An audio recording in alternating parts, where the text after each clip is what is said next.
Chapter 44. Maximilian was a happy man. Monsieur Noirtier had just sent for him, and he was in such a hurry to learn the reason that, trusting his own legs more than those of a cab horse, he set out for the Faubourg Saint Honoré on foot, with poor Berrois following his rapid pace as best he could. Maximilian was 30 years old. Berrois was 60. Maximilian was intoxicated with love. Berrois was exhausted by the heat. Maximilian was not even out of breath when they arrived, for love lends wings. But Berrois, who had not been in love for many long years, was bathed in perspiration. The old servant let Maximilian in through a private door, and before long the rustling of a dress announced Valentine's arrival. She was strikingly beautiful in her mourning clothes. Maximilian was so enchanted by the sight of her that he would have been glad to do without speaking to Noirtier, but the old man soon rolled into the room in his wheelchair. Noirtier acknowledged, with a benevolent look, Maximilian's effusive thanks for the marvelous intervention which had saved Valentine and himself from despair. Then he looked at Valentine, who was sitting timidly in a corner. "Do you want me to say everything you told me to?" she asked. "Yes," signaled Noirtier. "Maximilian, my grandfather has told me many things in the last 3 days," said Valentine. "He sent for you today so that I could repeat them to you. Since he has chosen me for his interpreter, I will tell them to you exactly as he wishes." "I'm listening impatiently," said Maximilian.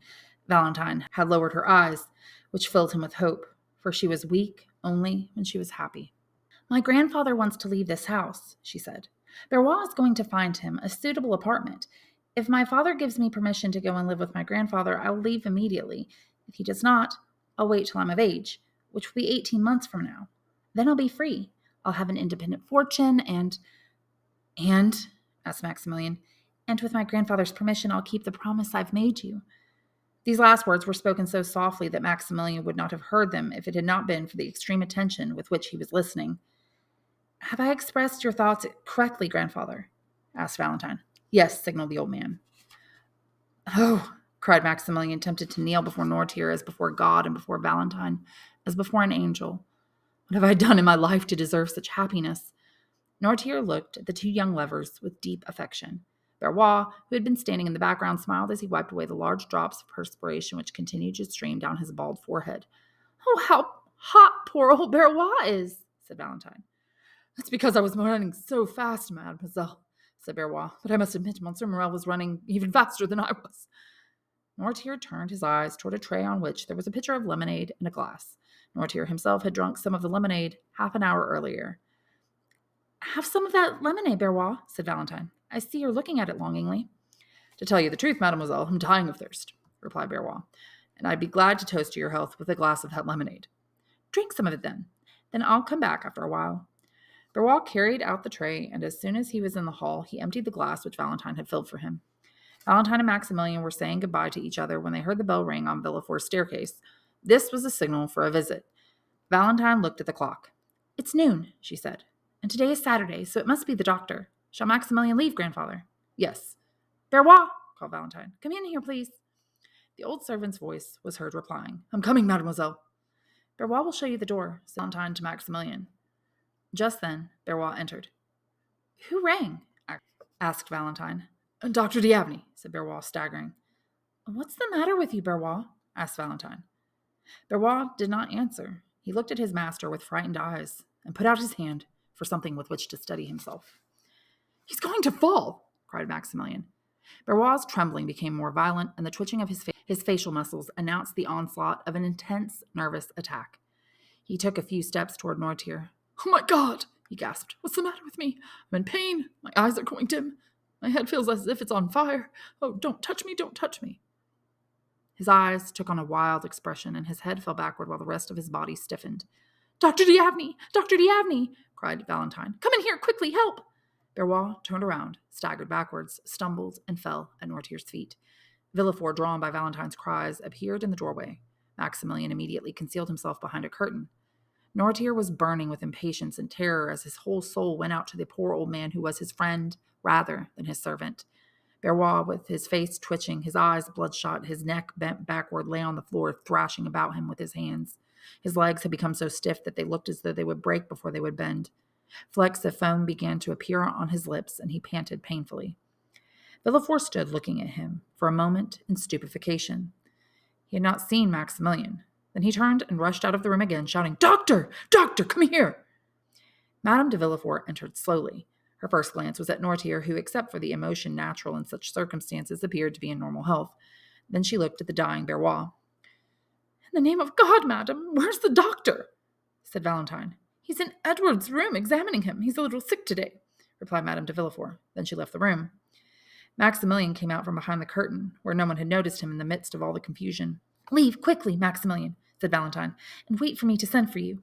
She pressed her hand to his heart and left by way of a private corridor.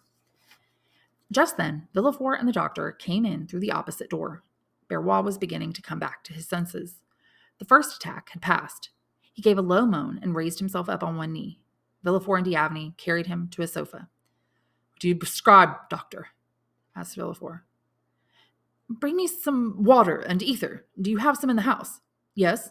"And send for some oil of turpentine and some tartar emetic." "Go," said Villefort to one of his servants. "And now I want everyone to leave the room." "Shall I go too?" asked Valentine timidly. "Yes, mademoiselle, especially you," replied the doctor curtly. Valentine looked at him in astonishment, kissed Noirtier on the forehead, and went out. The doctor closed the door behind her with a somber air. "How do you feel now, Barrois?" he asked. "A little better, sir." "Can you drink this glass of water and ether?" "I'll try, but don't touch me." "Why not?" "Because it seems to me that if you touched me, even with the tip of your finger, the attack would come back." "Drink." Barrois took the glass, approached his violet lips to it, and drank about half of its contents. "Did the attack seize you rapidly?" asked the doctor. "Like lightning." "You felt nothing yesterday or the day before?" "No, nothing." "What have you eaten today?" "I haven't eaten anything today. I drank a little of Monsieur Noirtier's lemonade, that's all." Barrois nodded toward Noirtier, who, motionless in his wheelchair, was taking in the whole scene without losing a single movement or a single word. "Where is that lemonade?" asked the doctor eagerly. "In the pitcher downstairs in the kitchen." "Shall I go bring it to you, doctor?" asked Villefort. "No, stay here. I'll go to get it myself," replied Dr. D'Avenay. He rushed out the door and down the servants' staircase, where he almost knocked over Madame de Villefort, who was also going down to the kitchen. She screamed, but he paid no attention to her. Obsessed by a single idea, he leaped down the last 3 or 4 steps, ran into the kitchen, and saw the pitcher still standing on the tray. It was 3/4 empty. He pounced on it like an eagle on its prey, ran back up the stairs, and entered Noirtier's room out of breath. Madame de Villefort walked slowly up the stairs, leading to her own room. "Is this the pitcher that was here?" asked D'Avenay. "Yes, sir," replied Barrois. "And is this the same lemonade you drank?" "I think so." "How did it taste to you?" "A little bitter." The doctor poured a few drops of it into the hollow of his hands, rinsed his mouth with it as one does tasting wine, then spat it out into the fireplace. "It's the same, all right," he said. "Did you drink some of it too, Monsieur Noirtier?" "Yes," signaled the old man. "And did you also notice a bitter taste?" "Yes." "Oh, doctor," cried Barrois, "it's coming back. Dear God, have pity on me." "See if they're bringing the emetic," said the doctor to Villefort. Villefort ran out of the room crying, "The emetic! The emetic! Have they brought it yet?" No one answered. A profound terror reigned over the entire house. Barrois was seized with an attack even more intense than the first one. The doctor, unable to give him any relief, left him and went over to Noirtier. "How do you feel?" he asked him in a low voice. "Do you feel well?" "Yes," signaled Noirtier. "Did Barrois make your lemonade today?" "Yes." "Was it you who asked him to drink some of it?" "No." "Was it Monsieur de Villefort?" "No." "Madame de Villefort?" "Valentine?" "Yes." D'Avenay went over to Barrois and asked, "Who made the lemonade?" "I did." "Did you bring it to Monsieur Noirtier as soon as you made it?" "No, I was called away, so I left it in the pantry." "Who brought it here, then?" "Mademoiselle Valentine." The doctor struck his forehead and murmured, "Oh, my God, my God!" "Doctor, doctor!" cried Barrois, who felt the third attack coming on. "I'm choking. Oh, my heart, my head. Will I suffer long, doctor?" "No, no, my friend. Your suffering will be over soon." "I understand," cried the wretched Barrois. "God have mercy on me."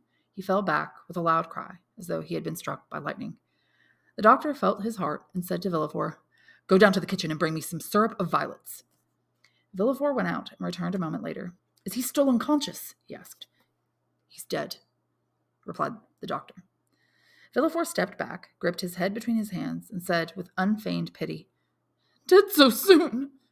"Yes, it was quick, wasn't it?" said the doctor. "But that shouldn't surprise you.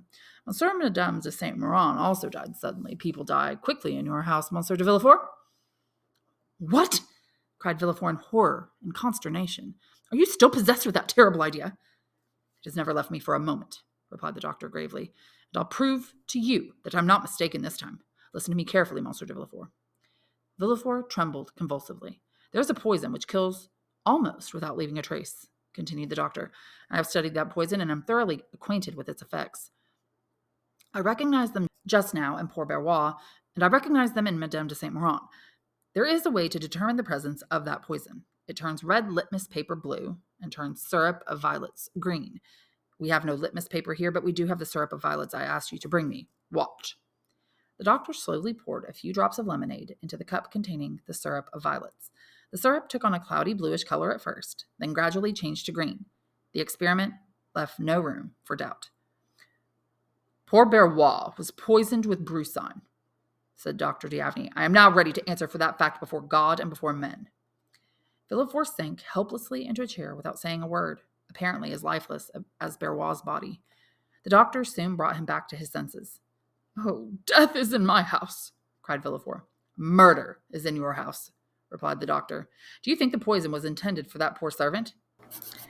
Noirtier drank some of the lemonade in the natural course of things. Barrois drank some only by accident, and although it was Barrois who died, it was Noirtier who was meant to die.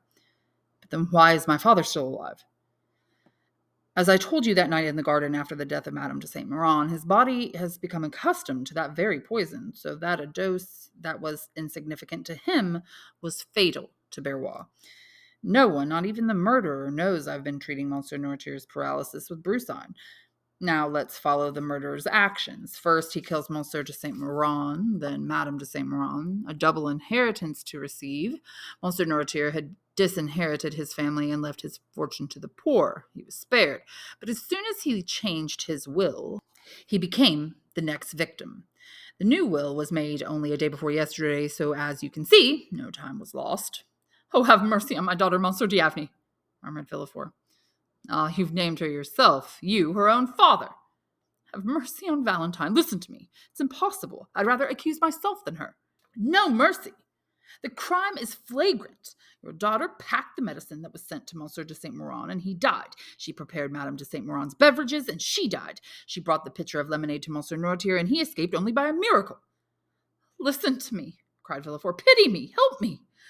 No, my daughter is not guilty. I will not drag my daughter to the hangman with my own hands. The very thought of it makes me want to tear my heart out. And what if you were mistaken, doctor? What if it were someone else other than my daughter? What if I were to come to you someday pale as a ghost and say to you, 'Murderer, you killed my daughter'?" "Very well," said the doctor, after a moment of silence. "I'll wait." Villefort looked at him as if he had difficulty in believing his own ears. "But," continued the doctor in a slow and solemn tone, "if someone else in your house falls ill, or if you yourself should be stricken, do not call me, for I will never come here again. I'm willing to share your terrible secret with you, but I'm not willing to have shame and remorse grow in my conscience, as crime and grief are going to grow in your house. Goodbye, Monsieur de Villefort."